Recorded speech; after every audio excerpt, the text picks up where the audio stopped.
Episode 2 की शुरुआत में पास्ट सीन दिखाते हैं जहां ब्रिगेडियर की बर्थडे पार्टी में उसकी पूरी फैमिली आई थी। ब्रिगेडियर के दोस्त कर्नल ने उसे एक पेंटिंग गिफ्ट दी थी। ब्रिगेडियर को निक्की का फोन आता है जहां पूरे परिवार को पता चलता है कि ब्रिगेडियर निक्की से शादी कर रहे हैं। पूरी फैमिली आपस में बातें करती है कि वह ब्रिगेडियर की प्रॉपर्टी और पैसा ऐसे ही किसी और के पास जाने नहीं देंगे और इसे हनीफ ब्रिगेडियर का नौकर खिड़की से सुन लेता है। अब सीन प्रेजेंट में आता है जहां ब्रिगेडियर का अंतिम संस्कार होता है। चार्ली को हनीफ बताता है कि ब्रिगेडियर की मौत की वजह उसकी शादी ही कारण है, क्योंकि अगर ब्रिगेडियर की शादी होती तो सारी प्रॉपर्टी फैमिली के हाथ से चली जाती। फैमिली में से ही कोई ब्रिगेडियर को मार सकता है। निक्की भी ब्रिगेडियर के अंतिम संस्कार में आती है और इधर सीताराम न्यूज रिकॉर्ड कर रहा था।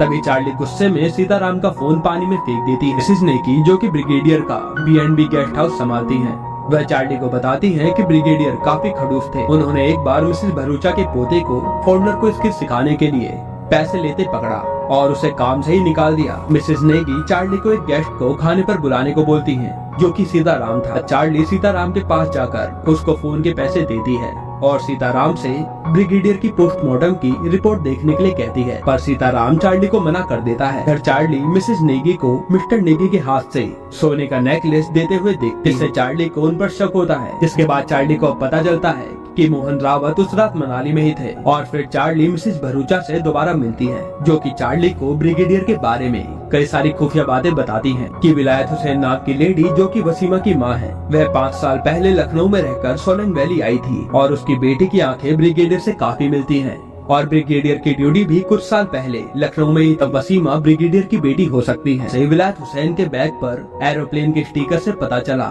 और यहाँ पर नेशनल स्किल्स चैंपियनशिप शुरू होने के बाद B&B गेस्ट हाउस काफी चलने लगा। भरूचा बताती है कि ब्रिगेडियर ने मिस्टर नेगी से उनके गेस्ट हाउस की कमाई का 50% हिस्सा मांगा, जिसकी आखिरी डेट उसी दिन खत्म होने वाली थी जिस दिन ब्रिगेडियर का मर्डर हुआ। चार्ली अब इंस्पेक्टर नारायण के पास जाकर बोलती है कि आपने इन्वेस्टिगेशन सही नहीं की क्योंकि जिमी ने मर्डर नहीं किया है। इंस्पेक्टर नारायण ये बात नहीं मानते। हनीफ पुलिस को बताता है कि ब्रिगेडियर के घर से उनका जूता गायब है। चार्ली फोन पर देखती है कि सीताराम ने डॉक्टर राय बाबा का इंटरव्यू लिया है जिसमें ब्रिगेडियर की मौत की भविष्यवाणी हुई थी।